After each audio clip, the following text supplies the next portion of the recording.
temporarily from the Lava Flow Studios in the New Hampshire Free Coast. This is Daryl W. Perry, host of FPP Radio News for Saturday, September 17th, 2016. Silver is trading at $18.79 per ounce. Gold is valued at $1,310 per ounce. And according to BitcoinAverage.com, the average price of Bitcoin is $610.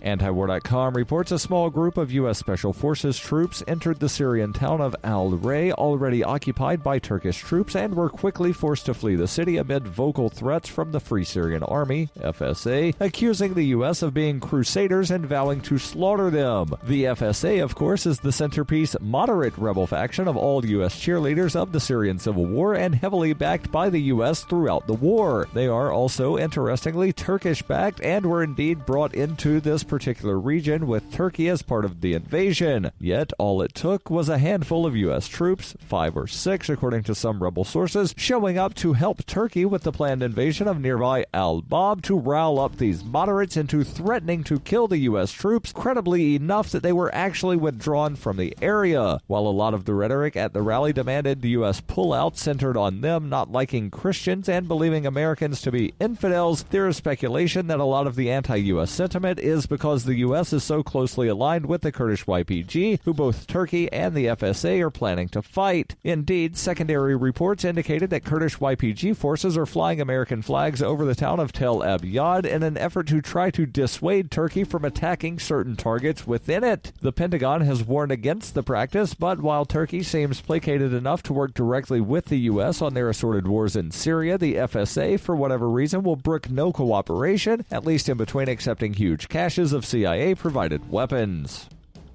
You can support FPP Radio by joining the Fans program. Fans are friends, allies, and numerous supporters. Fans help FPP afford to produce more original content. To learn more or to join the Fans program, visit fans.fppradio.com.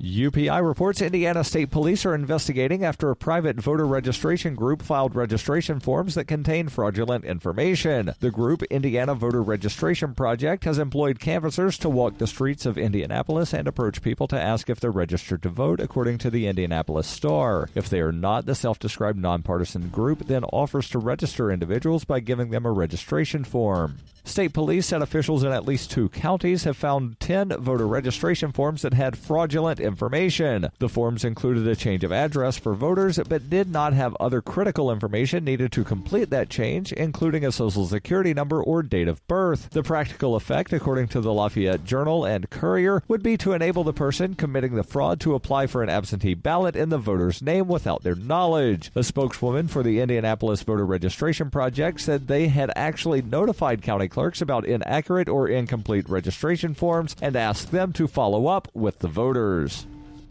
For nearly 40 years, Roberts & Roberts Brokerage has been a trusted source for buying and selling precious metals like gold and silver. They also take Bitcoin for precious metal purchases and have permanently removed the minimum purchase amount for all orders paid in the digital currency. Call Roberts & Roberts today for knowledgeable advice on buying and selling precious metals and a forward-thinking approach to new technologies. 800-874-9760 or visit online at rrbi.co.